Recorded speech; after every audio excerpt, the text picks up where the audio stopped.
Jamie Burnt, and I am part of the board of directors for Historic Mitchellville Freedom Park. And I am here today to share with you a wonderful story called Parker Looks Up.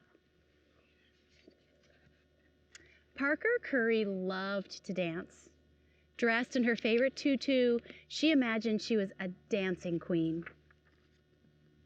But one rainy Tuesday, instead of going to dance class, Parker's mom said, "Let's go to the museum."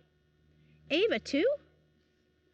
Parker loved visiting the museum almost as much as she loved twirling and leaping in the air. She pulled on her boots. Mom and her sister Ava buttoned up their jackets. "Have fun, girls. Bye, Dad." And off they went, splashing and smiling. And surprise! Gia, Parker's best friend, greeted them from the top of the museum steps. "Yay, it's Gia." Once inside, the friends hurried down a long hall, looking at the paintings all around them.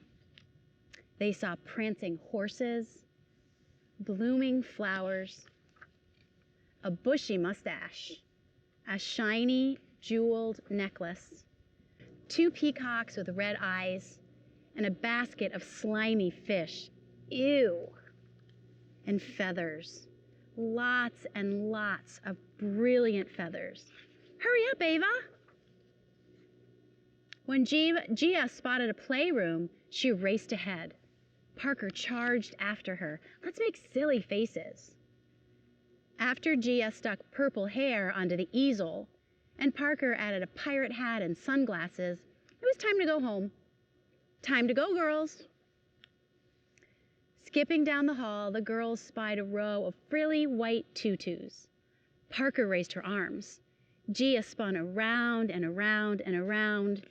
"Wait for me," Parker called, dancing after her friend until she froze in her tracks, spellbound. Parker Curry looked up. A portrait of First Lady Michelle Obama loomed before her. She had rich brown skin, just like Parker, and kind, familiar eyes that reminded Parker of her mother, her grandmother, her sister, and yes, even herself. How could someone look so real and so magical all at the same time? Who is she? Mother, lawyer, writer, courageous, smart, caring, inspirational, hero, confident, dynamic, honest, advocate, volunteer, mentor, hopeful, friend, sister. Parker's mother's voice filled the air, her words coming to rest squarely on Parker's tiny shoulders. "She is a queen," Parker whispered, unable to look away, to move, to breathe. In that moment, Parker saw more than just a portrait. She saw a road before her with endless possibilities. Suddenly, Parker felt a small hand in hers, and the spell was broken.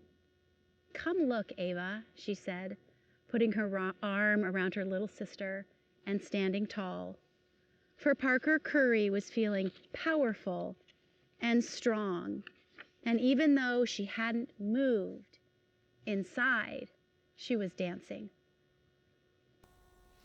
That was a great story, Jamie. I remember hearing about it on the news, and I was curious about the gown that Michelle Obama has in the portrait, weren't you? Can I show it to Isn't you? Yes, Yeah. Show the picture. It's beautiful. But it kind of looked familiar to me, and I wanted to know who designed it. And when I read about the designer, boy, was I surprised. An exhibit I saw about 15 years ago in a museum was the quilts of Gee's Bend, about a town in Alabama where very poor ladies became famous for their abstract and unusual and original quilt designs that they made just for their own use, but somebody saw them and thought they were great.